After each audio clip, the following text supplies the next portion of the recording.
IAS institute నిర్వహిస్తున్న all India scholarship exam pass అవ్వండి. 2 years ఫీజులో 50% మాత్రమే పే చేయండి. తెలంగాణలో ఈ కక్షపూరిత రాజకీయాలు కొనసాగుతున్నాయి అనుకోవచ్చు. తప్పు చేసిన వాళ్ళపైన చర్యలు తప్పవు అని చెప్పారు. మీకు తెచ్చే శక్తి లేదని చెప్పేసి గవర్నమెంట్ అంటున్నాడు. ఏంటి ఏం కావాలంటే శక్తి 1 నుంచి 8 వరకు 8 లీడర్లు ఎవరో ఒకరు ఖచ్చితంగా అరెస్ట్ కాబోతున్నారని చెప్పారు. ఇదంతా బెదిరిస్తున్నాడు అనిపిస్తుంది. ఇప్పుడు హైదరాబాద్ అంతా టపాసులు, మొత్తం తెలంగాణ రాష్ట్ర వ్యాప్తంగా టపాసులు రాసుకున్నారు. ఎందుకు కేటీఆర్ ఢిల్లీకి పోయిననుకుంటారు? ఏం ప్రయోజనం కలిగిందో అది చెప్పండి. కేటీఆర్ అరెస్ట్ తప్పదు. ఇప్పుడు తప్పు చేసినప్పుడు ఎవరైనా అరెస్ట్ అవుతారు. Welcome to Suman TV. తెలంగాణలో మాజీ మంత్రి కేటీఆర్ అరెస్ట్ అవుతారనే చర్చ ఒక నడుస్తోంది. కేటీఆర్ చెప్తున్నారు ఢిల్లీలో ఉండి రేవంత్ రెడ్డి అలాగే పొంగులేటి పదవులు పోతాయని కేటీఆర్ మాట్లాడతారు. ఇంతకీ తెలంగాణలో ఈ పోటాపోటీ రాజకీయ పరిస్థితులకు అసలు కారణం ఏంటి? నిజంగా మాజీ మంత్రి బీఆర్ఎస్ వర్కింగ్ ప్రెసిడెంట్ కేటీఆర్ని అరెస్ట్ చేసే పరిస్థితులు ఉన్నాయా? ఆయన అరెస్ట్ అవుతారా? ఈ అంశంపై మనతో మాట్లాడడానికి ఉన్నారు టీశాట్ CEO అలాగే జర్నలిస్టుల అధ్యయన వేదిక అధ్యక్షుడు, ప్రముఖ రాజకీయ విశ్లేషకుడు వేణుగోపాల్ రెడ్డి. నమస్కారం వేణుగోపాల్ రెడ్డి గారు. తెలంగాణలో ఈ కక్షపూరిత రాజకీయాలు కొనసాగుతున్నాయి అనుకోవచ్చా? ఎందుకంటే మా కాంగ్రెస్ ప్రభుత్వం అధికారంలోకి వచ్చినట్టు నుంచి చూస్తున్నాం. ఈ స్కామ్ అని, ఆ స్కామ్ అని, వీళ్ళు అరెస్ట్ అవుతారని, వాళ్ళు అరెస్ట్ అవుతారని. ప్రస్తుతానికి కేటీఆర్ అరెస్టు తప్పదు అని ఏకంగా ముఖ్యమంత్రి స్థాయిలో కూడా చర్యలు తప్పవు అనే స్టేట్మెంట్స్ రావడాన్ని ఎలా అర్థం చేసుకోవాలి? సో ముఖ్యమంత్రి గారు ఇప్పటివరకు అరెస్టులు అవుతారని ఏం చెప్పలేదు. చర్యలు తీసుకుంటామని చెప్పారు. తప్పు చేసిన వాళ్ళపైన చర్యలు తప్పవు అని చెప్పారు. గతంలో మాట్లాడారు. సో ఇవాళ అరెస్టు అవుతాము అన్న విషయాన్ని టీఆర్ఎస్ భవన్ వేదికగా చెప్పింది కేటీఆర్ గారే చెప్పారు. నన్ను అరెస్ట్ చేస్తారు, నేను 3 నెలలు జైల్లోకి 3 ఏళ్ళు జైలుకి వెళ్తాను, యోగా చేసుకుంటాను, బయటకు వచ్చి పాదయాత్ర చేస్తాను, ముఖ్యమంత్రిని అవుతానని చెప్పి ఆయనే ప్రకటించుకున్నాడు. సో ఇక్కడ కాంగ్రెస్ సంబంధించిన నేతలు కానీ, ప్రభుత్వంలో ఉన్న పెద్దలు కానీ ఎవరు నేరుగా డైరెక్ట్ కేటీఆర్ గారు అరెస్ట్ అవుతారని చెప్పలేదు. సో వాళ్ళు తప్పు చేస్తే అరెస్ట్ అవుతారని చెప్పారు. కానీ ఇప్పుడు సిచ్యువేషన్ అంతా కేటీఆర్ అరెస్టు తథ్యం ఖాయం అనే చర్చ నడుస్తుంది. సోషల్ మీడియాలో కాంగ్రెస్ సోషల్ మీడియా కావచ్చు కేటీఆర్ టార్గెట్గా అనేకమైన పోస్టులు కూడా పెడుతుంది. నిజంగా కేటీఆర్ అరెస్టు సాధ్యమేనా? అవుతుందా? ఆ కేటీఆర్ గారి యొక్క అరెస్టుకు సంబంధించి అది అవుతారా లేదా అనేది మనం పక్కకెడితే, ఈ ఫార్ములా రేస్కి సంబంధించిన ఏదైతే వ్యవహారానికి సంబంధించి 55 కోట్ల రిలీజ్కి సంబంధించి అది నోట్ ఫైల్ లేకుండా, ఫైనాన్షియల్ అప్రూవల్ లేకుండా ఒక వాట్సాప్ మెసేజ్ ద్వారా ఈ రిలీజింగ్ జరిగిందనేది ఒక ఆరోపణ ఉంది. దానిపైన ఒక విచారణ జరుగుతున్నది. సో విచారణ అంటే జరపాలా లేదా అనే దాని చర్చ జరుగుతున్నది. సో దాన్ని ఇవాళ ఏ విధంగా ప్రూఫ్స్ ఆధారంగా, ఒకవేళ పూర్తి స్థాయిలో ఆధారాలు దొరికితే కేటీఆర్ని అరెస్ట్ చేస్తారు మన ఒక చర్చ కూడా జరుగుతున్నది. అయితే దాని ఏదో గవర్నర్ గారు అప్రూవల్ ఇవన్నీ ఆల్రెడీ గవర్నర్కి నివేదిక పంపించారు. గవర్నర్ కూడా అటార్నీ జనరల్కి పంపించారు. జరుగుతున్నది అని చెప్తున్నారు. అవన్నీ మనం ఇంటర్నల్గా జరిగేటివన్నీ మనం మాట్లాడలేదు. సో కాబట్టి వాస్తవానికి ఎవరో చెప్తలేరు, కేటీఆర్ గారే చెప్తున్నారు. నన్ను ఎందులో ఇరుక్కపోయేటట్టుంది, నాకు కాళేశ్వరంకి సంబంధించి కానీ, అదేవిధంగా ఎలక్ట్రిసిటీకి సంబంధించిన కమిషన్లు వేసినా కానీ, ఆల్రెడీ ఎలక్ట్రిసిటీకి సంబంధించిన కమిషన్ రిపోర్ట్ ఇచ్చింది. కాళేశ్వరంకి సంబంధించి ఇంక 2-3 నెలల్లో అదొక విచారణ పూర్తయ్యి కమిషన్ రిపోర్ట్ ఇవ్వబోతుంది అనేది చర్చ ఉంది. సో వీటన్నిటికన్నా ముందే ఇది ఏదో జరిగేటట్టు ఉంది అని చెప్పి ఆయన తెలంగాణ భవన్ వేదికగా ఆయన్నే ప్రకటించింది, ప్రెస్ మీట్ పెట్టి ప్రకటించింది. అంటే ఆయన ఎక్కడో తప్పు చేశానని ఆయనే ఒప్పుకున్నట్టుగా కనపడుతున్నది ఇందులో. ఓకే, అంటే మీ మొదటి నుంచి కూడా కాంగ్రెస్ మంత్రులు కావచ్చు, పొంగులేటి శ్రీనివాసరెడ్డి చాలా స్పష్టంగా దీపావళికి ముందుకు స్టేట్మెంట్ ఇచ్చారు. ఏం చెప్పారు? దీపావళి లోపు కొన్ని టపాసులు పేలుతాయని చెప్పేసి. పేలినాయి కదా, హైదరాబాద్ అంతా టపాసులు, మొత్తం తెలంగాణ రాష్ట్ర వ్యాప్తంగా టపాసులు కాసుకున్నారు. శ్రీనివాసరెడ్డి గారు చెప్పిండు బీఆర్ఎస్ పార్టీలో వెళ్తాయని చెప్పాడు. అరెస్టులు అవ్వచ్చు కీలకమైన నేతలు అన్నారు. 1 నుంచి 8 వరకు 8 లీడర్లు ఎవరో ఒకరు ఖచ్చితంగా అరెస్ట్ కాబోతున్నారని చెప్పారు. ఇదంతా బెదిరిస్తున్నాడు అనిపిస్తలేదా? సో పొంగులేటి శ్రీనివాసరెడ్డి గారు టపాసులు పేలుతాయి అనే విషయాన్ని ఒక జర్నలిస్ట్ అడిగిన క్వశ్చన్కు మాత్రమే ఆయన సమాధానంగా చెప్పిండు. కేటీఆర్ గారు అరెస్ట్ అవుతారా, కేటీఆర్ గారి యొక్క అవినీతి బయటపడుతుందా అన్నప్పుడు డెఫినెట్గా తప్పు చేసిన వాళ్ళది బయటపడుతుంది. టపాకు పేలుతాయని అని అన్నాడు. పేలేటప్పుడు పేలుతాయి. ఆయన ఒక అనుభవంతో శ్రీనివాస్ రెడ్డి గారు చెప్పారు. ఏంటి ఆయన అనుభవం అంటే, వాళ్ళు చేసిన అవినీతిని ఆయన కళ్ళారా చూసిండు. ఇవాళ అధికారంలో ఉన్నారు కాబట్టి, మంత్రిగా ఉన్నారు కాబట్టి, ఒక బాధ్యతమైన పదవిలో ఉన్నారు కాబట్టి, వాళ్ళ పైన డెఫినెట్గా విచారణలు జరుగుతున్నాయి కాబట్టి, అది కాళేశ్వరం కావచ్చు, ఎలక్ట్రిసిటీకి సంబంధించిన విద్యుత్ వ్యవస్థలకు సంబంధించి కావచ్చు, కమిషన్ల విచారణ జరుగుతున్నాయి. ఇంకా వాళ్ళ ముందున్న సవాళ్ళు ఇప్పుడు ఈ ఫార్ములా రేస్కి సంబంధించి కావచ్చు, ఇవన్నీ కూడా కళ్ళారా ఆయన చూసింది కాబట్టి అనుభవంతో డెఫినెట్గా వాళ్ళు అరెస్ట్ అయ్యే అవకాశం ఉంది. డెఫినెట్గా పటాకుల్లాగా బాంబులు పేలుతాయని చెప్పి ఆయన ఈ వ్యాఖ్యలు మాట్లాడాడు. సో ఆయన అన్న టైంకి పేలకపోయే, అన్న టైంకి అరెస్ట్ కాకపోయే అంటే, ఏదైనా ఒక విచారణ జరుగుతున్నప్పుడు ఒక ప్రాతిపదికన జరుగుతాయి. ఎన్నుకో ముందు అన్నీ జరగవచ్చు. ఒక జర్నలిస్ట్గా మీరు ఒక జర్నలిస్టు, అట్లాగే పొలిటికల్ అనలిస్టు మొదటి నుంచి చూస్తున్నారు. ఈ ఫార్ములా ఏదైతే ఈ ఫార్ములా ఈ రేస్ కేసులో కేటీఆర్ కొంత స్పష్టత ఇచ్చే ప్రయత్నం చేశారు.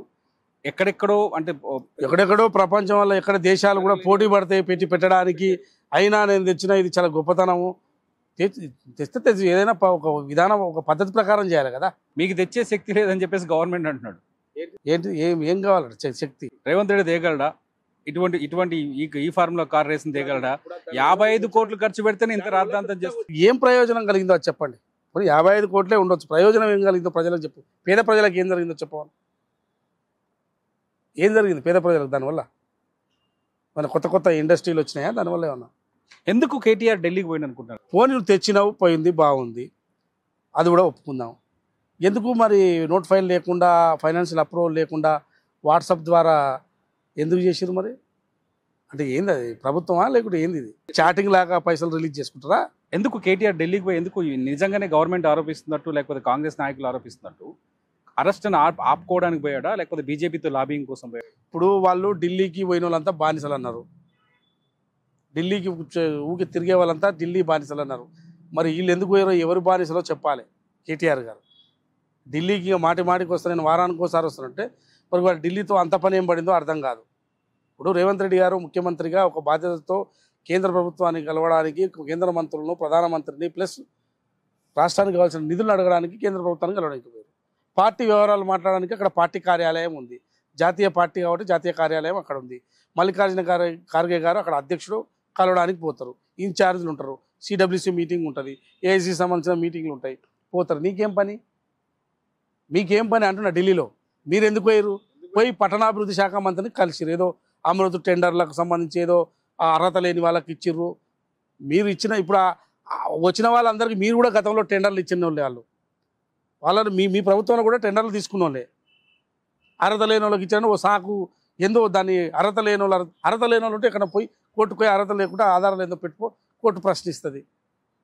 న్యాయ వ్యవస్థలు ఉన్నాయి కదా, కోర్టుకి ఎందుకు పోలేను? అమృత్ సంబంధించిన శాఖ మంత్రి దగ్గరికి ఎందుకు పోయాను?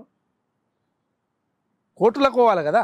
ఒకవేళ నిజంగా లేలే నీకు ఇక్కడ లాజిక్ ఏంటంటే, అర్హత లేని వరకు టెండర్లు ఇచ్చారంటున్నావు. అది 3 కంపెనీలు కలిసి 1136 కోట్లకు టెండర్లు తగ్గించుకున్నాయి. వాళ్ళకి అర్హత ఉందా, వాళ్ళ టర్నోవర్ ఎంత ఉంది, ఏంది అనేది క్లియర్ కట్గా మొత్తం టెండర్లు వేసినప్పుడు ఒక ప్రాతిపదికన ఒక పద్ధతి ప్రకారం జరుగుతుంది. అధికారులు దానికి వ్యవస్థ టెండర్లు ఎట్లు ఇవ్వాలనేది జరుగుతుంది. నిజంగానే అది అర్హత లేని వాళ్ళకి ఇచ్చిన చక్కగా తీసుకుపోయి ఆ కాగితాలు తీసుకుపోయి మొత్తం ఇచ్చిన ఏదైతే టెండర్లకు సంబంధించిన పేపర్స్ని తీసుకుపోయి కోర్టులో సబ్మిట్ చేసి ఇలా అర్హత లేని వాళ్ళకి ఇచ్చిన చెప్పి కొట్టుకోవచ్చు కదా. ఎందుకోలే? చక్క పట్టణాభివృద్ధి కేంద్ర మంత్రి, పట్టణాభివృద్ధి శాఖ మంత్రికి అరెస్ట్ని అడ్డుకోవడానికి కేంద్ర పట్టణాభివృద్ధి శాఖ మంత్రికి దగ్గరికి ఎందుకు పోయినట్టు? వాళ్ళు ఏం చేయగలుగుతారు దానికి సంబంధించి? మీరేం చెప్పదు? వాళ్ళు సింపుల్గా ఏం లేదు, కేంద్ర ప్రభుత్వంలో ఉన్న పెద్దలను కలవడానికి పోయిండు. ఆ కావడానికి ఇది సాకు ద్వారా పోతున్నట్టు, దీనికి ఫీలర్ ఇస్తున్నట్టు, ఇందులో ఏదో జరిగినట్టు కేంద్ర మంత్రులు ఎవరితో చర్చలు జరపాలి కదా. ఈయనకి ఏదో జరుగుతున్నట్టు, ఆయనకు ఏదో అవుతుంది, ఈ రాష్ట్ర ప్రభుత్వం మమ్మల్ని ఏమో చేసేటట్టుంది, మొత్తం మేము చేసిన అవినీతి అంతా బయట పెట్టేటట్టుంది. ఆ బయట పెట్టకుండా ఎవరైనా కేంద్రం ఒత్తిడి అట్టెట్లా ఉంటుంది? అది కుదరదు కదా. ఆపుతుందా బీజేపీ? ఆపే ఛాన్స్ ఎందుక? ఇప్పుడు వాళ్ళు కేంద్ర ప్రభుత్వంలో ఉన్నారు కాబట్టి వాళ్ళు అండ కావాలని కోరుకుంటున్నట్టుంది. వాళ్ళు అండ కావాలి. ఇక రాజకీయాల్లో ఎవరంట ఎట్లా ఉంటే ఏం జరుగుతుంది, ఎట్లా జరుగుతుంది నీకు నాకు తెలియదు కాదు కదా. సో వాళ్ళ అండ కోసం పోయినట్టు కొడుతుంది. నువ్వు గీడ ఏందో అమృత టెండర్లకు సంబంధించి అర్హత ఉందా లేదా అనేది స్పష్టంగా బట్టబయలు చేయి. ఏదో ఊకినే రేవంత్ రెడ్డి గారు బామాదికి ఇది ఇచ్చారు అనేది ఒకటి, అదొక ఎస్టాబ్లిష్ చేయాలనే ప్రయత్నం చేస్తున్నారు. అరే మీ పార్టీలో ఉన్నాడా మీ మాజీ ఎమ్మెల్యే కందాల ఉపేంద్ర రెడ్డి సొంత అల్లుడు, ఆ కంపెనీ కూడా కందాల ఉపేంద్ర రెడ్డి కూతురు దీపికారెడ్డి పేరు మీద ఉన్నది ఆ కంపెనీ. నీ పార్టీలో ఉన్నోళ్ళు టెండర్లు అది గతంలో వేసిన టెండర్లనే మళ్ళీ క్యాన్సిల్ చేసి అది చేసి మళ్ళీ అందులో నువ్వు ఇచ్చిన వాళ్ళకే ఉన్నారు కదా మొత్తం. నీ గత ప్రభుత్వంలో నువ్వు అన్ని వాళ్ళకి టెండర్లు ఇచ్చినావు కదా, పాలమూరు రంగారెడ్డిలో టెండర్లు వాళ్ళు చేయలేదా? ఆ కంపెనీ చేయలేదా? మీరు ఇచ్చారు కదా టెండర్లు, మీరెట్టిచ్చారు? సో ఇదంతా ఉన్నది, ఇదంతా తప్పించుకోవడానికి ఒక ప్రయత్నం జరుగుతున్నది. వేణు గారు, అది కాదు, ఇదన్నీ పక్కన పెడితే నిజంగా బీజేపీ బీఆర్ఎస్కి సహాయం చేసే స్థితిలో ప్రస్తుతం ఉందని అనుకుంటున్నారు? బీజేపీకి బీఆర్ఎస్కు బీజేపీ సహాయం అనేది మనకు స్పష్టంగా కనపడుతున్నది. అది మన పార్లమెంట్ ఎన్నికల్లో చూసారు కదా, బీజేపీకి 8 స్థానాలు రావడానికి కారణం ఎవరు? బీఆర్ఎస్ చేతులు ఎత్తేసింది. సో వారిద్దరికి ఒకరికొకరు తోడ్పాటు చేసుకున్నారు. బీజేపీకి 8 సీట్లు వచ్చినాయి, వాళ్ళు 0 అయ్యారు. ప్లస్ వాళ్ళని నమ్మే పరిస్థితిలో కూడా లేరు. ఇక మనం బీజేపీకి సపోర్ట్ చేయాలని చెప్పి వాళ్ళు బీజేపీకి సపోర్ట్ చేశారు. వాళ్ళను అంటే బీఆర్ఎస్ నమ్మే పరిస్థితిలో లేరు జనం. అందుకోసం ఇంకా మనం ఎట్లా సీట్లు గెలవం, ఉన్న సీట్లు వాళ్ళకన్నా రావాలి అనేది ఒక కక్షపూర్వకంగా కాంగ్రెస్ రాకూడదు అనేది వాళ్ళు బీజేపీ సపోర్ట్ చేశారు. సో బీజేపీ బీఆర్ఎస్ వేరు ఎప్పుడూ కాదు. వాళ్ళు ఏదో రకరకాలుగా మాట్లాడే ప్రయత్నం చేస్తారు. వాళ్ళు ఎంతసేపు ఉన్నా ఢిల్లీతో మాకు పని లేదన్నారు. మరి ఢిల్లీతో మరి ఎందుకు వేయాలని నాకు అది విచిత్రంగా కనపడుతుంది. ఎట్లా అనిపిస్తుంది అంటే బీజేపీ బీఆర్ఎస్ ఇవాళ కేటీఆర్ కానీ కేటీఆర్ పోయి బీజేపీని అడిగితే గవర్నర్ ఫైల్ ఆపేస్తుందా? బీజేపీ కేంద్ర ప్రభుత్వం ఇప్పుడు ఏం జరుగుతుంది, ఎట్లా జరుగుతుంది, మనం కాలం చెప్తుంది సమయం. ఇప్పుడు గవర్నర్ గారు ఫైల్ ఆపుతారా, దానికి సంబంధించిన ఫైల్ ఎట్లా పోతుంది, అదంతా కూడా ఒక అధికారులకు సంబంధించిన వ్యవస్థ. మనము దాని గురించి ఇంత ముందే మాట్లాడాలి. ఇప్పుడు జరుగుతున్న విచారణ కావచ్చు, ఇప్పటివరకు జరిగిన విచారణ కావచ్చు, ఏది ఈ రేస్ విషయంలో, ఇందులో ఎవరైతే మినిస్టర్గా పనిచేశారో కేటీఆర్ స్వయంగా నేనే అప్రూవ్ చేశానని చెప్పి ఆయన మున్సిపల్ శాఖ మంత్రి ఉన్నారు. మీ అంచనా మరి ఒక విశ్లేషణ ప్రకారం అరెస్టుకి ఛాన్స్? ఇప్పుడు ఏదైనా చట్ట ప్రకారం జరగకుంటే ఏదైనా అరెస్టు చేస్తారు, ఎవరినైనా చేస్తారు. కేటీఆర్ఏ కదా, ఎవరినైనా చేస్తారు కదా. ఇప్పుడు చట్ట ప్రకారము ఇప్పుడు ఒక ఫైల్ మూమెంట్ ఎట్లా కావాలి, ఎట్లా కావాలనేది ప్రభుత్వానికి అడ్మినిస్ట్రేషన్లో ఒక ప్రాతిపదిక ఉంటుంది. ఓకే, ఆ ప్రాతిపదిక పరంగా ఫైల్ మూవ్ అయిందా లేదా అనేది ఇప్పటికున్న విచారణ బట్టి మీకు ఇప్పుడు అరే ఇది వాట్సాప్ ద్వారా అయింది అనేది కూడా కొంత చర్చ జరుగుతున్నది. ఏమన్నా వాట్సాప్ ద్వారా పైసలు రిలీజ్ చేస్తారా, డబ్బులు రిలీజ్ చేస్తారా, నిధులు అట్లా ఉంటుందా? ఉండదు కదా. సో అరెస్ట్ భయంతో కేటీఆర్ ఇప్పుడు అట్లా ఉంటుందా? అసలు ఆ చేసిన ఆయన ఎట్లా చేసిండో, వీళ్ళు ఎట్లా చేసిండ్రో అసలు పద్ధతి లేదు, అది కరెక్ట్ కాదు కదా. నువ్వు చేయదలుచుకున్న సరిగ్గా చేయాల్సుకున్నప్పుడు ఒక విధాన ప్రకారం చేయాలి. డబ్బులు అవి నిధులు గవర్నమెంట్ ట్రెజరీ, దాన్ని ఎట్లా వాడాలో అట్లే వాడాలి కదా. సో అట్లా వాడలేదు అనేది ఆయన మీద ఉన్న ఆరోపణ. అది ఆరోపణ రుజువు అయినప్పుడు ఖచ్చితంగా ఎవరైనా అరెస్ట్ అవుతారు. కేటీఆర్ అరెస్ట్ తప్పదు. ఇప్పుడు తప్పు చేసినప్పుడు ఎవరైనా అరెస్ట్ అవుతారు. చాలా ఉన్నాయి వాళ్ళు చేసిన తప్పులు. 1 ఉన్నాయా, 2 ఉన్నాయా? అసలు భూమి ధరణిలో ఏందనుకున్నావు? అసలు ధరణిన మాత్రం ఒక చీల్చి చెండాడారు. మొత్తం భూములన్నీ మొత్తం కొట్టేసారు. అవి ఎవరెవరు ఇప్పుడు రాజుల సొమ్ము రాళ్లపాలు అన్నట్టు అవి ఎవరెవరో బినామీల పేరు మీద చేసిండ్రు. ఆ బినామీ మళ్ళీ ఇప్పుడు వాళ్ళు దొరకబట్టుకోవాలి బినామీలు. మరి వాళ్ళ బినామీలు ఎక్కడ ఉంటారో, ఏమున్నారో, ఏం దొరుకుతుందో, అసలు ఆ రిజిస్ట్రేషన్లు, అసలు ధరణిలో రిజిస్ట్రేషన్ లేదో కొంతమంది అది అసలు కలెక్టర్లు తెలియకుండానే అవి ఫైళ్ళు మారినాయంట. అది అసలు ఆ ధరణి అనేది ఆ వెబ్సైట్ ఎట్లా తయారు చేసిందో అది విదేశీ స్థితిలో ఉండే. ఇప్పుడు ఈ ప్రభుత్వం వచ్చినాక కేంద్ర ప్రభుత్వ సంస్థకు అప్పచెప్పారు. ధరణి విషయంలో అసలు చాలామంది నష్టపోయారు, కుటుంబాలు నాశనమైనాయి, ఆత్మహత్యలు చేసుకున్నారు. సో అంత అరాచకాలు ఉన్నాయి. ఇది చాలా చిన్నది ఈ ఫార్ములా అనేది. ఇంకా రేపు భవిష్యత్తులో ఎన్ని బయటకు వస్తాయో, ఎన్ని తప్పులు బయటకు వస్తాయో, వాళ్ళ అరాచకాలన్నీ బయటపడతాయి ఒక్కొక్కటి. ఎవరి సొమ్ము ఎందుకోసం చేసిర్రు, అసలు ఆ ప్రాజెక్టులలో నామినేషన్ పద్ధతిలో 40,000 కోట్లు నామినేషన్ పద్ధతిలో టెండర్లు ఇచ్చారు. అట్లా ఇస్తారా? అయినా గ్లోబల్ టెండర్లు విలువాల్సిన టెండర్లను నామినేషన్ పద్ధతిలో 40,000 కోట్లు ఇచ్చారు. ఎవడు దిక్కు, ఎవడు అడిగే పరిస్థితి లేదు. ఆ క్యాబినెట్ ఉంటే క్యాబినెట్లో ఎవరు అడిగేది లేదా, చేసేది లేదా. ఎవరు అసలు కాళేశ్వరంకి సంబంధించిన 40,000 కోట్లు నామినేషన్ పద్ధతిలో. అసలు ఎలక్ట్రిసిటీకి సంబంధించిన టెండర్లకు సంబంధించి చూస్తే అది ఇంకా ఘోరము. మొత్తంగా ఎంతమంది అరెస్ట్ అయ్యే అవకాశాలు ఉన్నాయి? ఇప్పుడు ఎంతమంది అవుతారో మనకి ఎట్లా తెలుస్తుంది?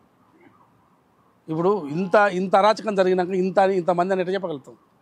ఇప్పుడు ఫోన్ ట్యాపింగ్కి సంబంధించి చూడు, ఫోన్ ట్యాపింగ్ మీరు నేను అరే అసలు ఏం చేయనివాడు కూడా, ఉట్టిగా ఏమీ తెలియనివాడు కూడా, చిన్న ఎంప్లాయీ కూడా గవర్నమెంట్లో అరే మామూలు కాల్ మాట్లాడకండి, వాట్సాప్ కాల్ మాట్లాడండి అనే పరిస్థితి ఉండే 10 ఏళ్ళు. మరి 5 ఏళ్ళు అయితే ఘోరం.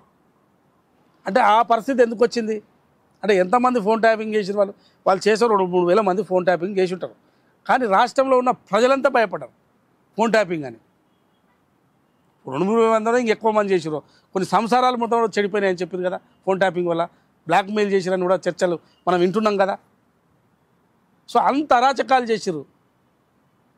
సో ఈ అరాచకాలను ఇవన్నీ బయటకు వస్తే ఎవరు అరెస్ట్ అవుతారు, ఎంతమంది అరెస్ట్ అవుతారు, మనకు ఎట్లా లెక్క చెప్పగలుగుతాం చెప్పు. ఆ లెక్క మనం జరుగుతుంటే చూడాలి. ఇప్పుడు విచారణ సంస్థలు విచారణ చేస్తున్నప్పుడు ఒక్కొక్కటి బయటకు వస్తుంటే అప్పుడు మనం మాట్లాడాలి. ఇప్పుడైతే మాట్లాడలేం కదా. సో అరెస్ట్ అయితే వాళ్ళే చెప్తున్నారు వేదికగా, పార్టీ భవన్ వేదికగా యోగా చేస్తారట, పాదయాత్ర చేస్తారట, ముఖ్యమంత్రి అవుతారట. అరెస్ట్ అయిన వాళ్ళంతా ముఖ్యమంత్రులు గారు. దానికి ఒక విధానం ఉంటుంది. మీరు రేవంత్ రెడ్డి అరెస్ట్ అయ్యి ముఖ్యమంత్రి అయింది కదా. మీరు ఆయన ఇబ్బంది పెట్టిరు, ఆయన్ను ఇబ్బంది పెట్టిరు, అడుగున ఇబ్బంది పెట్టిరు. ఎదురు నిలబడి మీతో పోరాడిండు. సో అందుకోసమే మీతో పోరాడిండు కాబట్టి ముఖ్యమంత్రి కాగలిగిండు. సో ఈ ప్రభుత్వం అడుగడుగున ఇబ్బంది కాదు, మీరు చేసిన అరాచకాలను బయటకు తీస్తుంది. దాంతో అరెస్ట్ అయితే మీరు ముఖ్యమంత్రులు గారు. మీ అరాచకాలతో అరెస్ట్ అయితే ముఖ్యమంత్రి గారు కాదు. రేవంత్ రెడ్డి గారు గతంలో ఎప్పుడూ ఆయన ప్రభుత్వంలో లేడు, మంత్రిగా చేయలేదు, చేయకుండానే ఆయన ఇబ్బందులు పెట్టారు. మీరు ఈ 10 ఏళ్ల పాలనలో చేసిన అరాచకాలు ఒక్కొక్కటి బయటకు వస్తే అరెస్ట్ అవుతారంట, యోగా చేసుకుంటారంట, పాదయాత్ర చేస్తారంట, ముఖ్యమంత్రి అయిపోతారంట. ఎట్లా దేశంలో చాలామంది అరెస్ట్ అయ్యారు, అందరు కాలే ముఖ్యమంత్రికి, అందరికీ అవకాశాలు ఉండవు. కాదు వేరు గారు, ఒక లాస్ట్ క్వశ్చన్ నాది. కేటీఆర్ అరెస్ట్కి అవకాశాలు ఎన్ని ఉన్నాయనేది మీకు తెలియదా? ఎట్లా మీరు ఇప్పుడు ఆల్రెడీ ఈ ఫార్ములా రేస్కి సంబంధించి ఇది మనం పదే చర్చించుకుంటున్నామా లేదా? మీరే చెప్తున్నారు గవర్నర్ పోయింది, గవర్నర్ నుంచి ఫైల్ ఆపుతారా చేస్తారా అని మీరే అడుగుతున్నారు కదా. అది మీకున్న రాజకీయ విశ్లేషణతో మీరు కూడా సీనియర్ జర్నలిస్ట్ కదా, మీకు తెలియదా ఏం జరుగుతుంది అనేది? అరెస్ట్ కన్ఫర్మా? తప్పు చేస్తే ఎవరైనా కాదు, నువ్వైనా అవుతావు, నేనైనా అవుతాం, అరెస్ట్ కాకమా. చూద్దాం. మొత్తానికి కేటీఆర్ భయపడుతున్నాడు, అందుకే ఢిల్లీకి వెళ్ళి కూర్చున్నాడు, అరెస్ట్ని తప్పించుకునే ప్రయత్నం చేస్తున్నారనేది ప్రస్తుతం తెలంగాణలో నడుస్తున్న చర్చ. రాజకీయ విశ్లేషణలు కూడా వేణుగోపాల్ రెడ్డి కూడా అదే విశ్లేషిస్తున్నారు. చూస్తూనే ఉండండి సుమన్ టీవీ. Thank you.